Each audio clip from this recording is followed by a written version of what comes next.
trout setup. We're going to do different lure fishing for... Yeah. Fishing for different species that we're not used to fishing for. New fishing. Cool. Do you want to introduce it or do you want me to do it? You run away this time. I think I've done the last one. Did you say run away then? Yeah. Mate, you've got all the...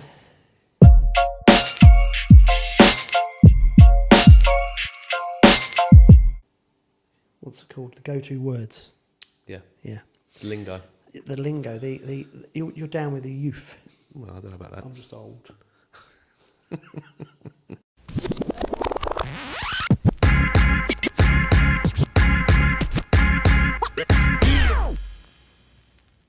Welcome everybody to episode 9 of the Lure Fishing Podcast. Back again. I can't believe we're on episode 9. I know. Nearly into double figures. I know, it's crazy, isn't it? Mm.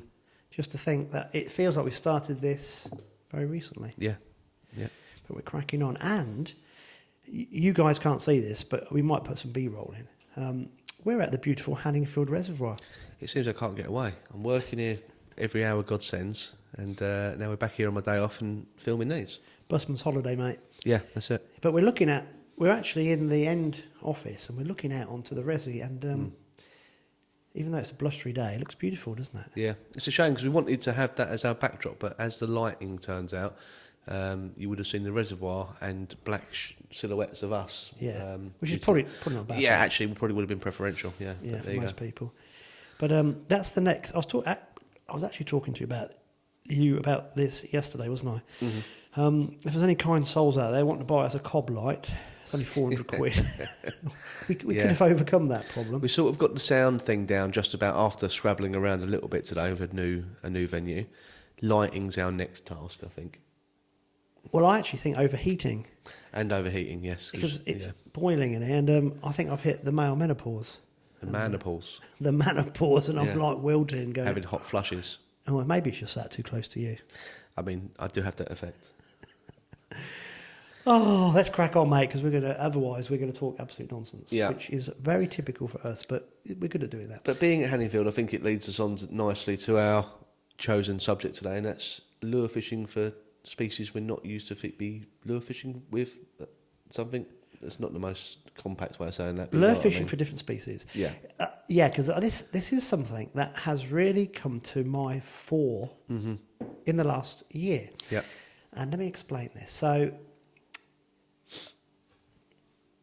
obviously, I'm not doing I am doing a bit of self-promotion here. Winning the Lure Fishing UK Lure Series. Actually, last year when I started on this quest, do you like that, the quest? The quest. I had help with one or two friends, as in, not catching the fish, obviously, but locations and whatever. Yeah. And the first thing I had to do was catch a chub on a lure. Never done it before. Mm-hmm. Caught plenty of chub on mash bread and worms in the winter back in the day when the drains were frozen, and the only places we could fish when we were ultra keen were flowing waters. So learnt to chub fish that way. So having to try and catch a chub on a lure was new, different, didn't know what to do. And doing the UK Lure Series has made me try and catch different species on different lures. Yep. Fast forward to this year, and 2 weeks ago, we went to Brighton. Yeah, about that. I'm terrible with dates, but yeah, roughly. Charlie invited me to go inshore fishing on a boat with Robin Howard.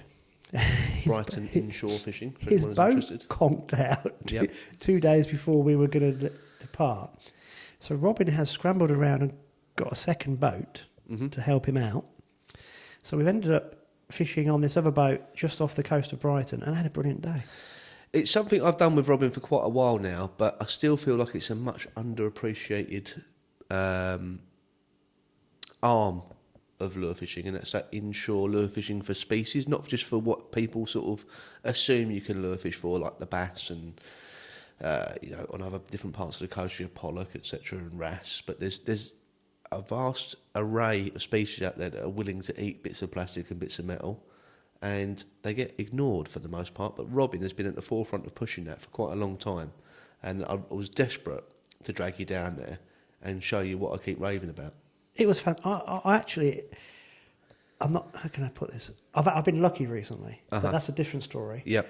And this day has actually gazumped that other thing. Which people are going to think, what am I on about? But basically, I had such a fantastic day. Yeah. Because in my head, sea fishing is sticks, Yeah. big reels, Yeah. heavy line, gut hooking fish on baits, can't feel a thing, don't like it. Yeah. Did it as a kid, got totally turned off it. But doing this day with you and Robin was brilliant because I would classify the gear as a very light pike setup. Yeah. So 25-pound nanofill. I suppose there were 3,000 pens, 2,000. They're about 3,000. Yeah, probably 3,000. Yeah. And the rods were probably 8 to 9 foot, quite long, but you need them a bit longer in a boat. Yeah. Because you need to get out away from it. Yeah. Yeah. Very nice tip action on these rods, and we were chucking out these lures 20, 25 grams, something like that, easily. Yeah. And these little £2 bass were whacking these lures. Yeah. And it was all very as lure fishing should be. You could feel everything. It was lovely, and it has completely opened my mind to what are the possibilities of what can you catch on lure setups. Yeah, and I think that it's. Obviously we experienced the day of it, but it's been a growing part of our sport for quite a while now. Is seeing what you see people lure fishing for carp, you see people lure fishing for pretty much everything that swims now. I think it's brilliant, because it's such an accessible style of fishing, lure fishing. We haven't got to have loads of gear. You haven't got to have 3 rods and 3 reels. You can grab a rod, a reel, a bag, and a net. Essentially, if you strip it down to being very simple, and go fishing. And it goes to show that whatever the fishing you've got on your doorstep, you can do it with lures. Yeah. I mean, the guy who we caught Alan Ward took me, we caught this chub within an hour of trying for chub, which helped me win this. So I was talking to him about our Brighton trip last week, and we were talking about what can we get off the Norfolk coast? Well, there'd be mackerel, bass, there'd be other species. So it kind of got us thinking, well, we just need to have a day out. Yeah. And it's a beautiful, you can do it in the summer. Yeah. Obviously, we'll get some local information of what fish are running where. And luckily, I've got a few contacts who can tell me these things. So we'll be in roughly the right area. But you can break up your day. If you've got to be there first thing in the morning, you can get down there, go to a pub for lunch. We went out for a 6 o'clock sailing, didn't we? Got back in and had breakfast. Yep. 10:30. Yep. And it was like, wow, this is It's very civilised. It's very not as civilised. hardcore as like your days out on the resi where you're dragging all your electronics and everything. You can just, once you're there, you're pretty much pinned to it all day. Well, we didn't take any gear, did we? Nothing. Which was really weird. Yeah. Didn't quite like it at first because don't like using other people's gear. But when it's salt water and you get all that incursion into the reels and whatever, you actually think, it's actually quite good using someone else's gear. The other good thing about Robin is because he does it daily, he knows what works. Yeah. It might not look flashy. It might not look, you look at some of the gear, it's very basic, but basic works. And Robin is what he does is functional. So what he uses every day just does what it's meant to do. It's one of the best terms I know for fishing is KISS. Keep it simple, stupid. Yep. And it does. It worked beautifully. And he knew exactly what rigs to use for different species. Yeah. But each rig had a purpose, like you just said. Yeah, it's good. Anyway, so this has completely opened my mind, and obviously you knew a lot more about it before I did, Charlie. So we thought we'd do this whole episode 9 on just talking about this and what we might use that we would never really have thought about before. Now, you've brought in... I've got boxes. Yeah, boxes of candy. One of the things that, when we had that trip with Robin from Brighton, one of the species I really wanted to get you into, and because you laugh at me raving about it, and it's not even a fish, it's a cephalopod, and that is the squid. I was entranced. Yeah. It's brilliant. It seems like such a strange concept to those that haven't experienced it or don't know anything about it, but I am totally obsessed by it. I love it. I love the squid themselves because they're just a weird creature, and more than that, I love eating them. I know that sounds a bit carnivore of me, but they are the best eating thing I have out of the sea, I think. So Robin had his own setup for squid, which is essentially a drop shot. Yeah. With your squid jig, fixed on the line, and then a weight at the bottom. So I've grabbed a box of my own personal squid jigs. I don't know if I've got any of the exact ones we used out with Robin, but if you want to see them, you could go to one of our videos and you'll see them. But Do you know what I think of when you say that? go on. H2O. H2O. How many times did you say that? Well, actually, it said HTO. Oh, is it HTO? Yeah. HTO is the brand. Am I ever going to supports get Robin. these abbreviations? No, right? probably not. No. So they support Robin in his endeavours and his fishing. So that's who he was Oh, dropping how hints funny! on. I can't even get those right. Yeah, all the jigs I have, I think, are weighted, which are a little bit different to the ones we're using with Robin.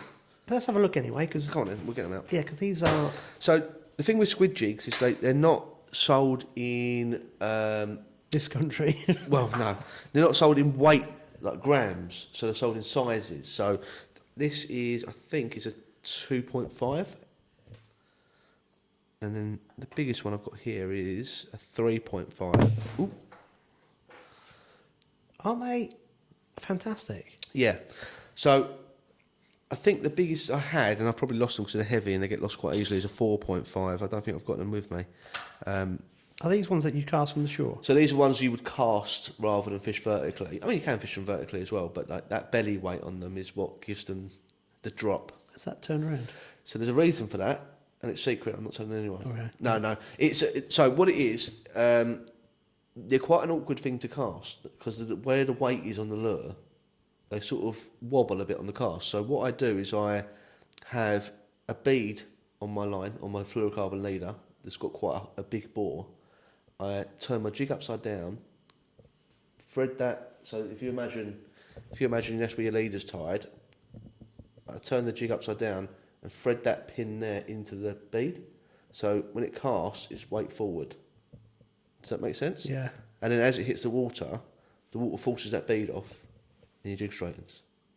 Ah, very clever. Yeah. I like So that. it's like an impact shield for those who've Yeah. done a bit of sea fishing. Did you see that? The light whiff went off. Oh yeah. Yeah. Yeah. I'm sorry for the lighting change, guys. We but yeah. spent hours trying to get the bloody lighting right, and then the light's gone off. Brilliant. Oh, it was back. Yeah. Oh my God, we're going to have a fit. Yeah. Yeah. No, so that's a good idea. Yeah. Yeah. That I can't remember where I picked it up in the end, but that's all of mine have got straightened pins. Otherwise, I take it goes back on itself, and the Yeah. line catches in. That's right. Yeah. Yeah. Oh, I've got you. So I mean, for the most part, the squid run fairly close to the shore anyway. So distance casting isn't necessarily a big thing, but for some places where you had wind into your face and things like that, you need to punch them a little bit. That was just a little thing I do. If I've edited this right, we'll have a nice lot of B-roll. Yeah. Holding this and pointing at things. But Yeah. if it hasn't quite synced up what we're talking about, it's because we've added it on afterwards. But we will endeavour to do our best. Yeah. So that's the squid jigs, and they come in all different shapes and sizes and styles and values. I remember, I think it was last year, everywhere in the entirety of the UK had sold out of squid jigs because squid fishing became incredibly popular all of a sudden. And you could not get squid jigs for love nor money. And the only ones I could get was what Dave at Predator Tackle had squirreled away somewhere. Don't know why he had them or where they came from, but he had a few Ilex squid jigs. Now, anyone who knows Ilex, it isn't a cheap brand. And these squid jigs were £25 each. And he had two. And they were amazing squid jigs. Have you got them? Well, Oh, you've lost the... guess who lost two really expensive squid jigs in two casts, the first two casts? Oh, no. Yeah. So 50 quid of squid jigs disappeared off into the sea in two casts. Typical. But yeah, so squid jigs, they haven't got to go expensive. What I have found though with some of the cheaper ones is the weight's not necessarily right. So a 3.5 in a cheap jig isn't necessarily the same as a 3.5 in a Yamashita, which is quite a well-known squid jig brand. They're probably more genuine. I would recommend anybody Go and give it a go. give it a go, because I was entranced by it, and it doesn't look like it on the video, but I spent quite a long time. It was a bit boring jigging this bloody jig because I was desperate to catch one. Yeah. And I really wanted to have a go going for the bass as well, but I got one. Yeah. And I now have what's the meat called? The mantle. I now have 3 lovely mantles in my freezer, which I'm looking forward to Yep. devouring with different types of recipes.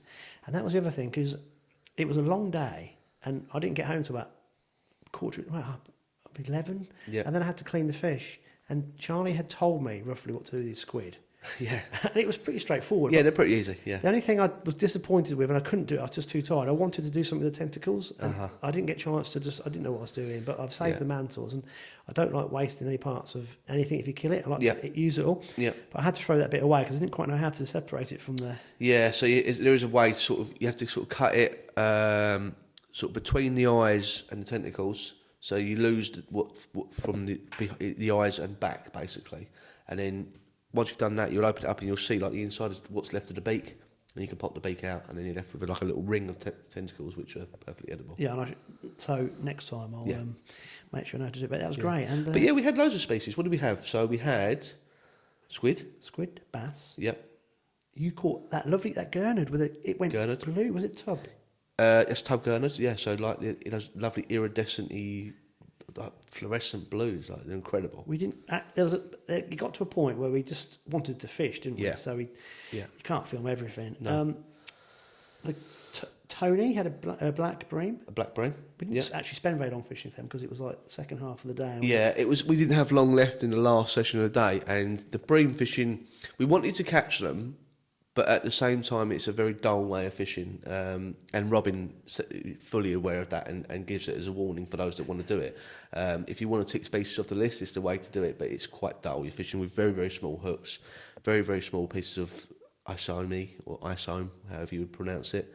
And it's just a case of getting the means to an end, because they do fight very well, bream. I've caught them on bait gear lots and lots of times, and they do give up a good scrap. So it's worth doing, but just the tactics is quite boring. And we sort of decided we haven't got long left. This guy do something horrible and aggressive for the last hour, so we went fishing for bass, which was successful because you caught your biggest of the day. Or the boat's biggest of the day, I think. Yeah, about 3 pounds. Wasn't it? Yeah. And I couldn't believe how hard they hit the lure. Yeah. Bang. Yeah. But I'm just thinking, place, that was the other species. Place. And then you managed to snaffle a smoothhound. Foul hooked a little baby smoothhound through the back, yeah. And mackerel. We had mackerel as well. Oh, yeah, loads of mackerel were coming in 2 to the dozen at some point, weren't they? But, yeah, so what is that? So that's probably 5 or 6, 7 species, maybe? Crazy. It's not often you can do that on lures in a day, especially unless you're going down the southwest, sort of Cornwall way, and around that, where they've got all sorts of myriads of species down there. But it's good. I really enjoy it. And also, for being honest, because it was the first time Robin was out with his new skipper. Yes. So they weren't quite in the... He was very particular where he wanted the drift to go, and because he didn't know how the boat was going to sit in the tide and whatever. So we'll go again, won't we? We're going to go as these big bass are really in there, and we'll probably do some more filming. So if you fancy having a go, look at Charlie's done a video on his channel, which is the Illustrated Angler. Yep. And he's done a nice video for that. There's one of mine as well. And they're both the same, but slightly different, obviously. Different viewpoints of the same day. Yeah. Let's have a little look at those. And the details for Robin's boat is on both the descriptions. Yeah.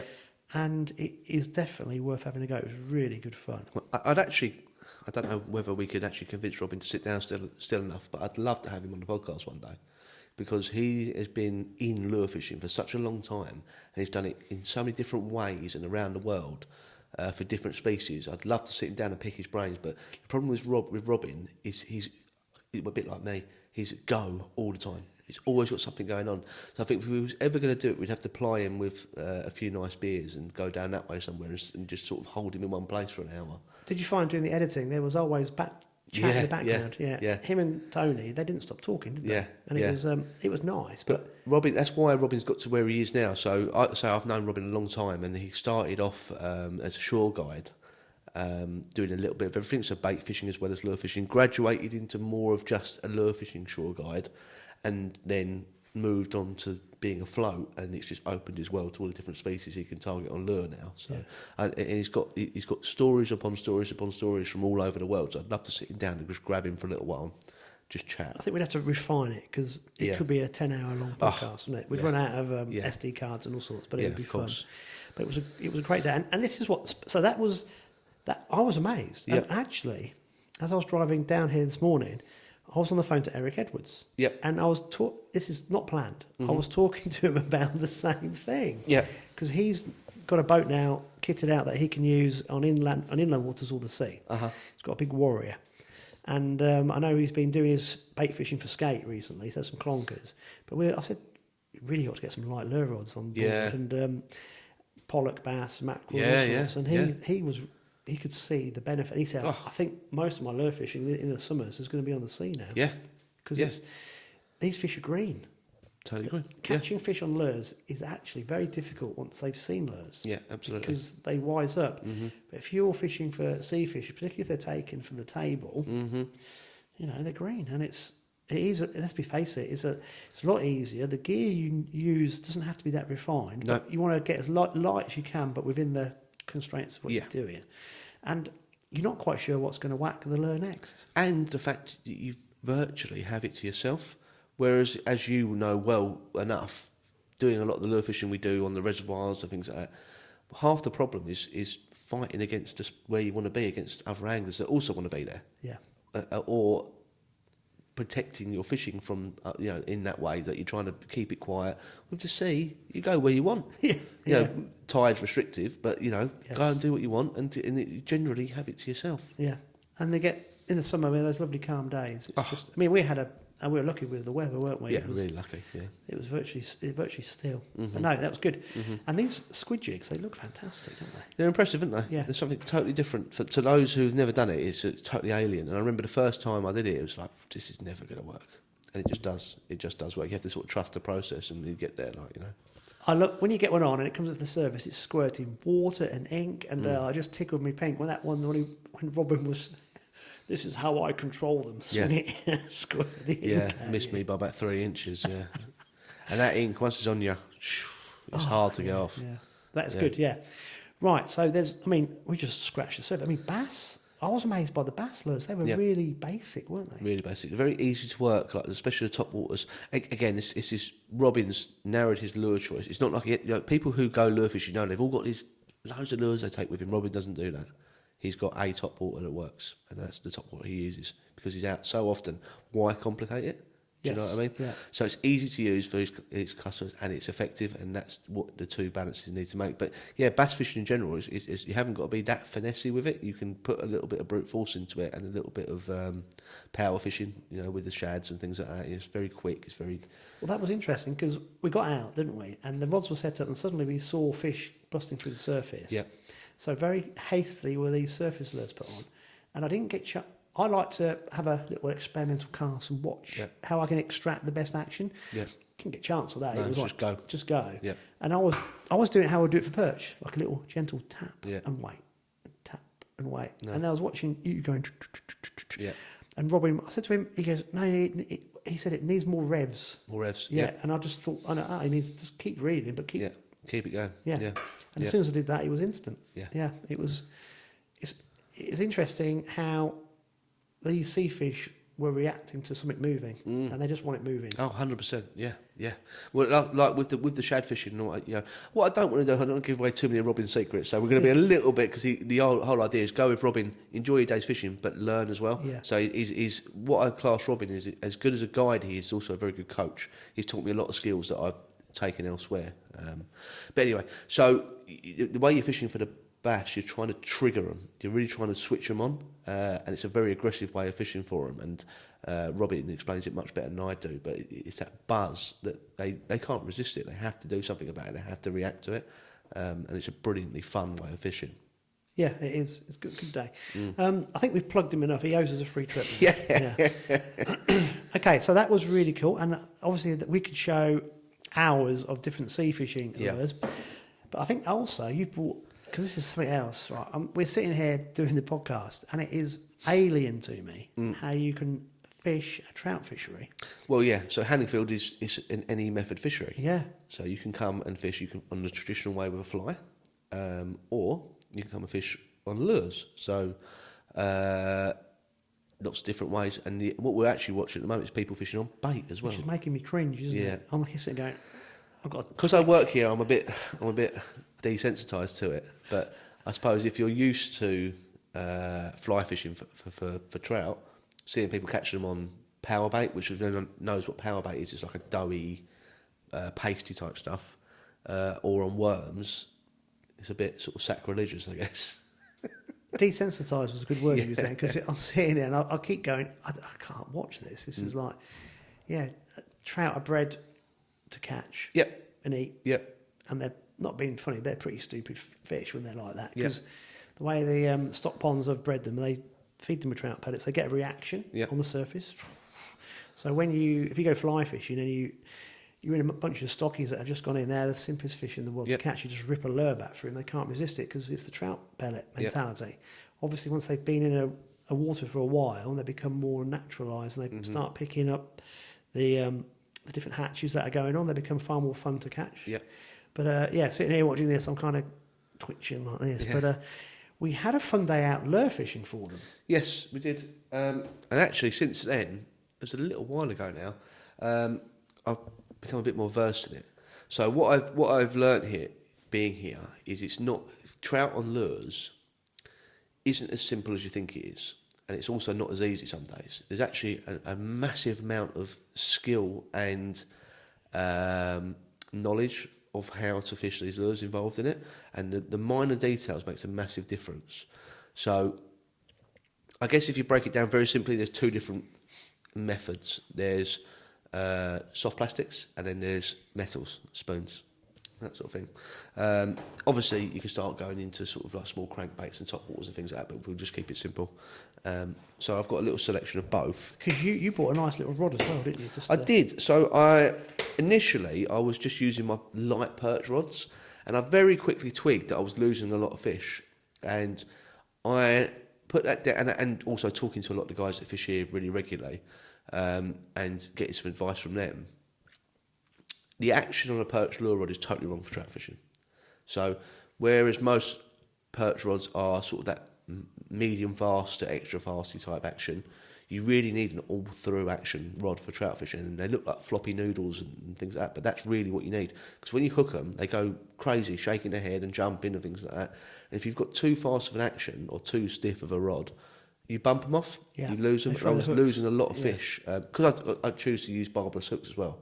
I don't really like the idea of using big barbed hooks for trout, so I use like small barbless hooks. Is that a rule of the fishery as well? No, well, so the rule of the fishery is if you're using barbless flies, you can do catch and release. Anything else, you have to keep your 8 fish or your limit fish or whatever your ticket you've bought. But my own personal choices, I find it a bit easy to unhook. I don't really like the idea of using the barbed hooks. So, but I forgot where I was going with that. What was I saying? We were talking about the Robbie. So the rod, yes.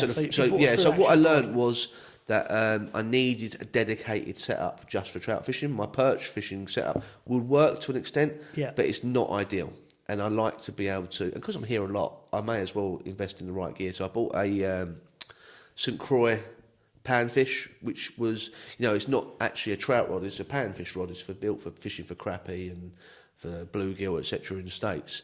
But actually it works perfectly as a trout rod because the action is great and the casting rate is the casting rating is perfect. I think it's 0.5 to 6 grams, which is absolutely fine for everything you're going to be casting for trout. You could obviously get a bit heavy with the spoons and things, but it's a different thing entirely. So I did that, and then I started questioning myself, okay, well, I want braid. And there isn't really anything in the UK that is ideal. Now, a lot of the guys that fish for trout here go ultra fine. So I took some advice from them, and I actually ordered some braid from Japan, which you can't get in the UK. It's Verivas saltwater finesse PE, and I went for the 0.03 PE, which is very, very, very fine. I think it's like £7 breakage strain, and it's £85 a spool for 105 metres or something like that, which obviously you don't use it on a cast. But yeah, it's incredibly expensive. But using my perch setup and using my new setup alongside each other, different world. Totally different world.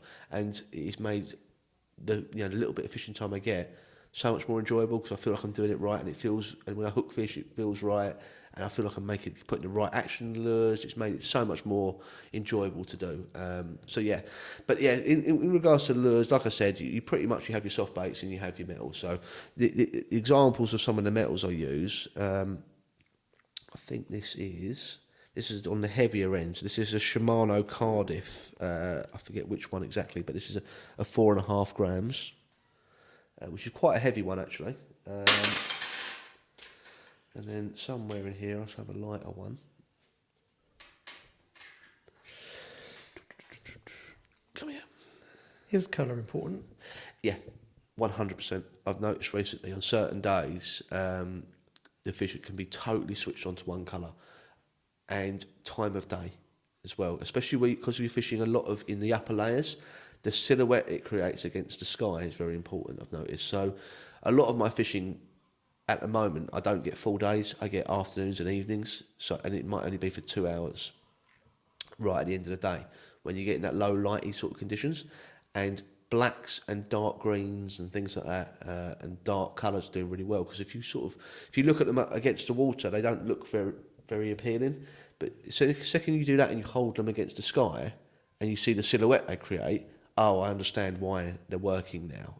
So that's a lot of. But in certain days, bright, gaudy. Really? Yeah, like oranges, pinks, yellows, that sort of thing, whites.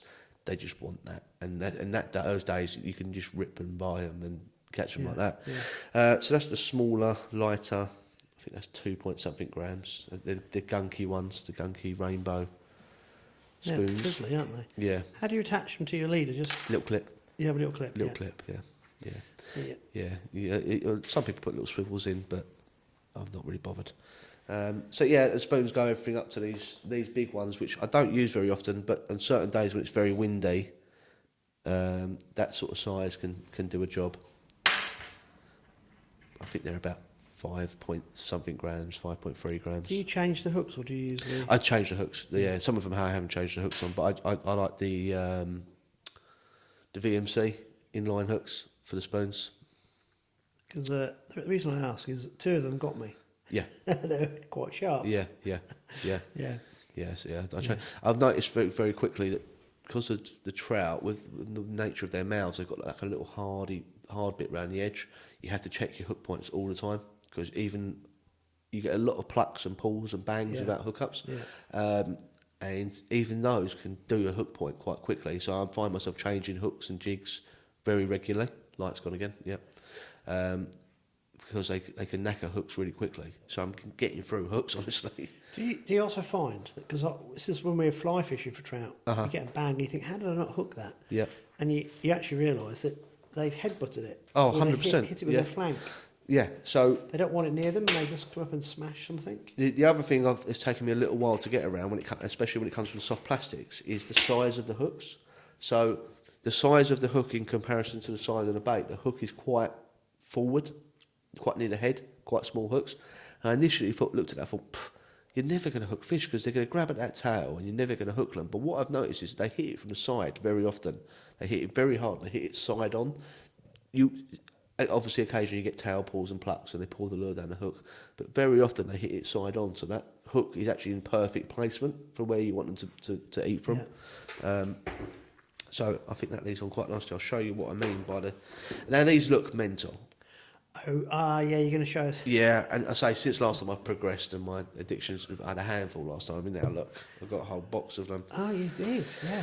Yeah, in different, and they stink as well because they've all soaked in garlic and whatever else. And again, we did another, not trying to plug it, we did another trout video, didn't we, on Hanningfield about a month and a half ago now, actually 2 months ago, and you had like 4 or 5 of these horrible things. Now you've got like a whole it's turned into a massive addiction, and I've got all different colours and shapes and sizes and whatever else. I'll give you a little selection. I don't even... Trickworms, I've heard people call them a few times. I don't know if that's a brand thing or if that's the actual name. I don't know if they've got a uniform name across the board. I'll give you a little selection of colours so you can have a look, and sizes. There you go. But your hands will stink now. They are. These are different to ones we used. Yeah. Because the other ones we used had paddle tail on. Yes. Yeah, so these are different ones. So I have also got somewhere. Oh, so the movement is created by the ribbing, is it? The ribs, yeah. Yeah. And you'd be surprised how much sort of that sort of movement you get in them. Like they sort of wave up and down. Yeah. They look a bit like a leech in the water. If you see a leech swim. What on earth must they think they are? You tell me. I have no idea. Yeah, no They idea. don't represent anything, do they? Well, No. a fry? Fry, I think especially the green ones, Yeah. those dark green ones, when you see them in the water, you can see how they might imitate a very small fish. But yeah, I don't But there's know. no fry about at the minute, so I don't know. Well, we say that. I've been seeing a lot of fry. Oh, have you? Yeah. I And they've got these. So basically, I bought this box of lures as a job lot from a guy on Facebook. from a guy I know. From a guy, yeah. And then these were in there, and I still haven't quite worked out what these are or how you would use them. But see if you can work it out.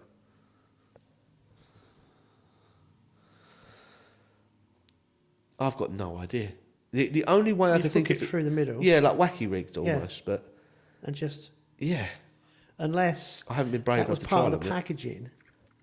Yeah, possibly. Yeah, And But maybe- there's a whole compartment of them here, so there's a few of them, and then some of them have got these little, that's different, another different shape one there.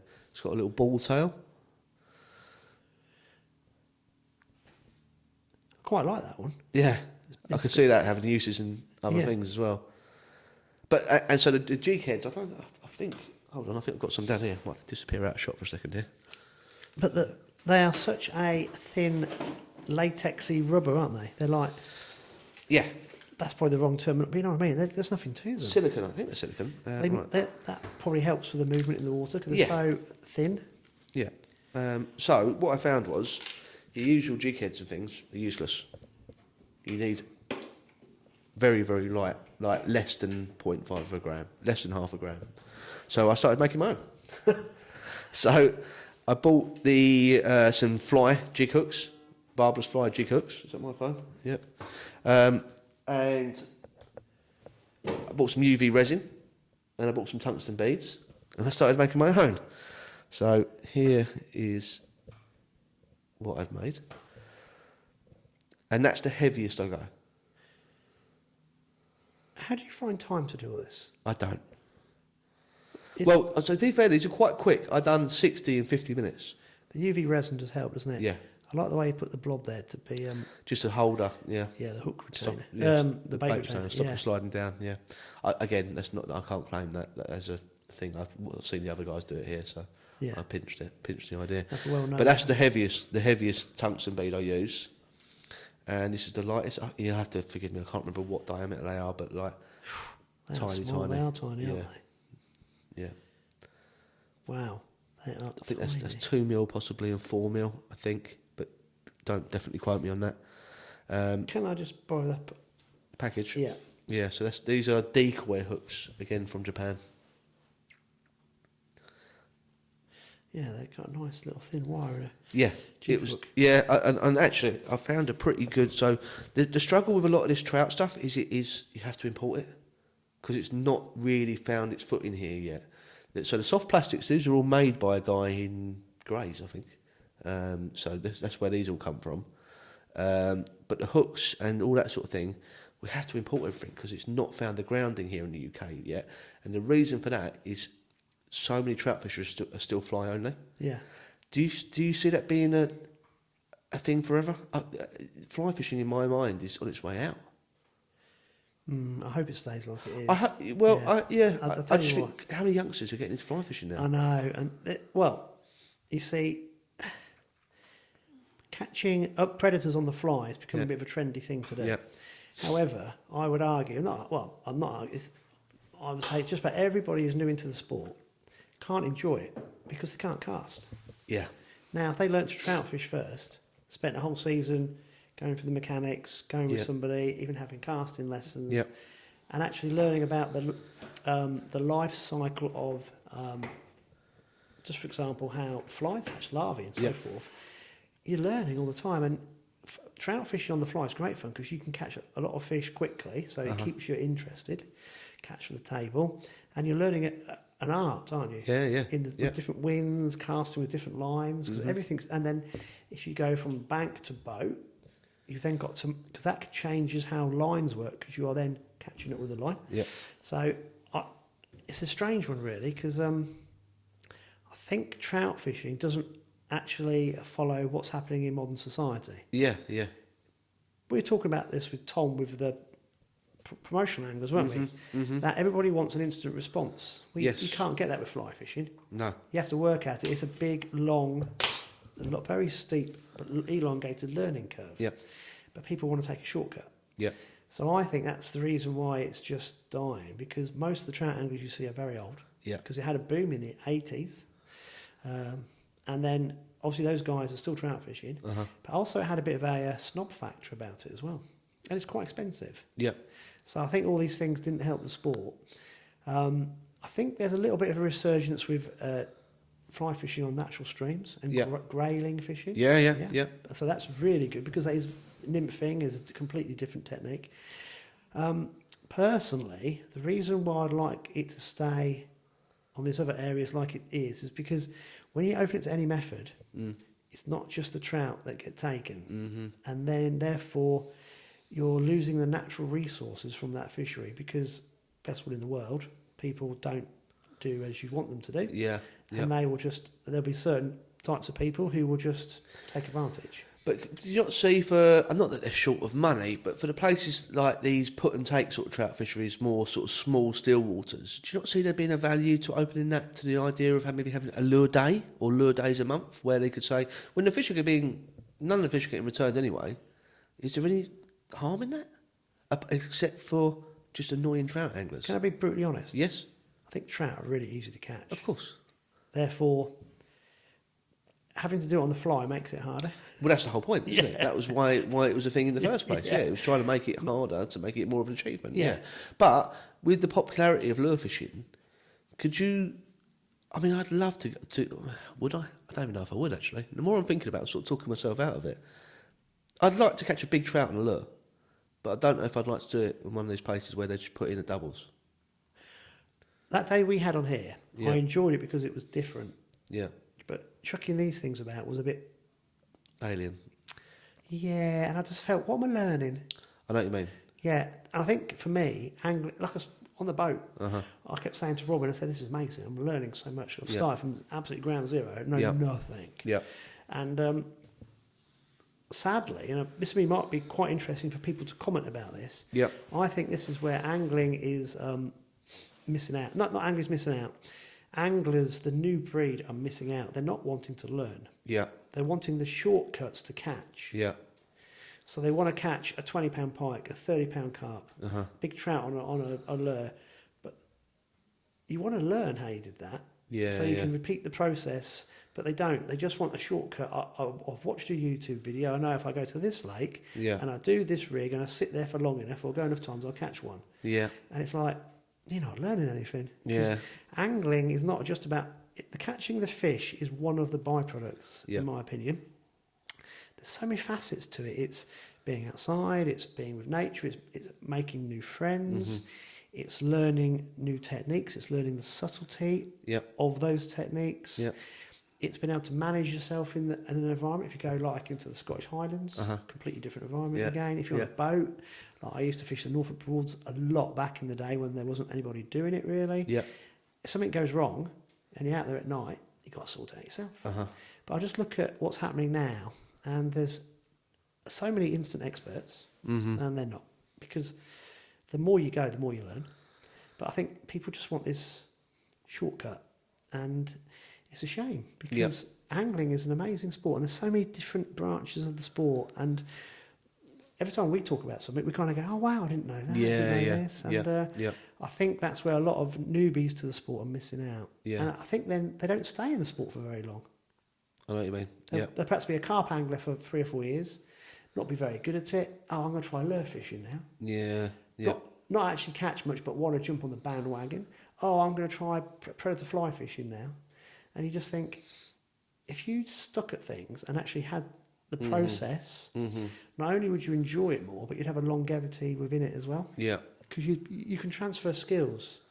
Yeah. And then you see people, well, I tried fishing, now I go cycling. And now I go... And you think... Because some people, that's fine, because they can't get settled in something. But I just think if modern society, with all the tech we've got, has allowed people to have this massive shortcut, and it's not really allowed... It's the wrong mindset, isn't it? Yeah. Yeah, no, I totally see what you're saying. Yeah, I've sort of talked myself out of the idea of that. I'll tell you what, so I'm not right. No, I totally just- understand what you're saying. yeah, though. it's just an I opinion. totally understand what you're saying. I'm just voicing thoughts. But as I say, I've been fishing here, and I've caught my biggest trout from here recently was 6.5, which was a huge fish for me. You know why you've got into it here? Why? Because it's accessible. Yeah. But you've seen an angler. You've just done what I was explaining. You're learning about something. Yeah. And you found that the It's a totally new facet to me. It's, problem solving has become the thing that you've wanted Yeah. to get good at. Yeah. So I can see why. Look at the stuff that you've done. Yeah. And that's you're thinking angler Yeah. who loves his sport. Yeah. So you've got into one little branch of it, and you've gone, I need to learn some more. And I'm very competitive. We've had this conversation before. I'm very competitive with myself mostly, but in general. And so the trout lure fishing is quite a competitive scene. It's mainly built around the idea of competitions. And in fact, we had this conversation just briefly before. There's now a British team for the Atlas European Trout Area League. I think I probably got that all in the wrong order, but it's for those who don't know what trout area fishing competition, it's very regimented. It's not everyone's cup of tea, and I totally understand that. It's generally in quite small, very plain looking ponds. Everyone stands shoulder to shoulder. You fish a period of time, be it 30 to 40 minutes, and then everyone moves down a swim or two swims, etc. And we've got a British team now, and the guy who won it overall in Holland, won the European Championships a couple of weeks ago, or a week ago, whenever it was. He's a regular that comes there. So for me and my idea, I've watched the way these guys are fishing. Actually, I'm watching some of the best at this, in Europe, and it's very interesting for me to see how they break it down and analyse it, and how that, because don't get me wrong, lots of people come here lure fishing for trout and catch absolutely nothing. Yeah. Because they've got a totally wrong idea of, they think they can just chuck anything out into the wild blue yonder and catch fish. But the ones who do it well, and the ones who do it regularly, are very good at it, and they analyse it and work out what the fish want and how they want it. But yeah, it's interesting for me. So that competition side of it, I'm not saying I will put my foot in there, but I'd like to think I could, if I could get good enough to start competing with these guys here, I'd be on quite a decent level, but I'm nowhere near yet. If it's something that inspires you, you need to do it. But it's interesting. So those guys would probably be good at different other parts of the sport. I've said that. I said if you put these guys who are very good at winkling bites out of here on tough days, and there is tough days on here. It's a stocked reservoir, 50-odd thousand fish going there every year. People hear that and think it's easy, and it's when we saw it that day we were fishing. Yeah. We had a little bit of good, and then you've got loads of really tough. Those guys who do well here regularly, if you was to go, turn your head away from this to lure fishing for perch on canals and get in that competition scene, they'd probably do amazingly in that as well. And because the way they analyse the fishing and break it down and understand and that fishing super light, which on competition days, sometimes especially on canals when you're wasping, you do need to go like uber light. I think they could really compete quite well. Yeah. Yeah, no, I would imagine that it's the mindset, isn't it? Yeah. It's like, it's amazing how you see professional sportsmen and women, and that wasn't the only sport they were really good at. Yeah. It was. Yeah. On the subject of competitions, and I'm going to segue, see how I've done that? Yeah, I'm good at this. Yeah. Our competition we're running to the 4 little prize parcels. This is the last episode you guys can enter. So if you want to enter the competition, if you go back to episode 6, I think, you'll see what we're giving away. It's a little bundle of Daiwa lures, and Tom Moore from FFS Lures has put some bits in. There's 4 available prizes. If you want to win one of them, what you have to do, you have to take a screenshot from one of our podcasts between episode 6 and episode 9, which is this one. Put it on your Instagram story and tag us, the Lure Fishing Podcast. And that gives you an entry into the competition. And 4 winners will be chosen next week, which is episode 10, Monday, May the 30th. Well, I'm going to drive back up here. Yep. And do you reckon if we keep the tables in the same place? I reckon we can get it pretty much the same. Yeah, well, I've got some duct tape. We'll label it. So. Nobody uses these offices. They're pretty much left alone, so we can leave it pretty much as it is now. Cool. Yeah, and on that note of the lures, because those were lures obviously Tom sent us in, and other bits and pieces, we have some lures from a viewer to look at. Are we going to do that next episode? Are we going to do them all together? I think we do it next episode, mate. We've been going. Leave them hanging. Well, we've been nearly 50 minutes. Okay. Yeah. Should we do it next episode?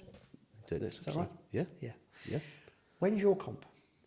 My comp is very soon. It's very We'll soon. keep that secret. Yeah, I've got the second part of the Team England lure squad qualifiers, but we'll I'll delve into that. Yeah, it'll be here forever. In a couple of episodes' time, we'll probably do a recap. Yeah. Yeah, that'd be cool. Right then, buddy. Yeah, is that okay to leave that until? Because okay. I think We're rolling on, aren't we? we are. Yeah. I'll go on a bit of a rant then, didn't I? That's good. That was I love a rant. To you? Yeah. Well, it wasn't a rant, was it? It was more of a... It's an airing. An airing? Yeah. An airing. An airing of views. Yeah. Yeah, it's good. Yeah. Right. Should we wrap it up? Yeah.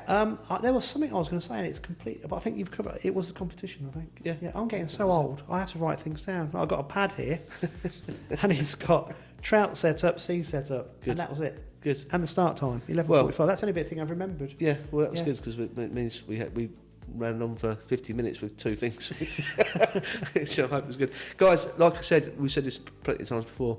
If you want to see us talk about anything or to anyone or in a particular place, let us know. We're always open to suggestions.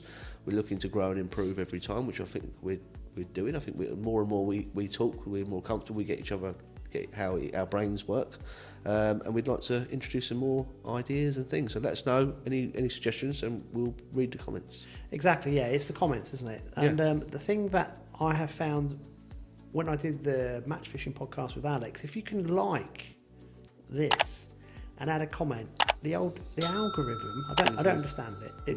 But it recognises that there's interaction going on, and it throws it out to more people who may not realise that we exist. Yeah. So we keep saying the same thing, even though it's me and Charlie sat here with guests every now and again.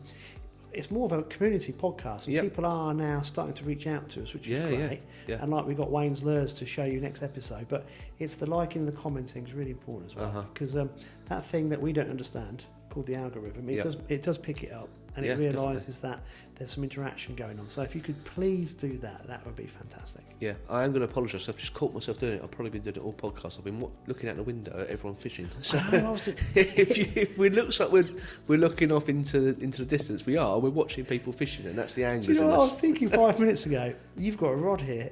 Yeah. Maybe we could persuade Will to let us have half hour. Yeah, I'm sure he would. Oh, how funny. Right, let's wrap it up. Yeah. Thanks for watching, guys. See you next episode. Done. See you next time.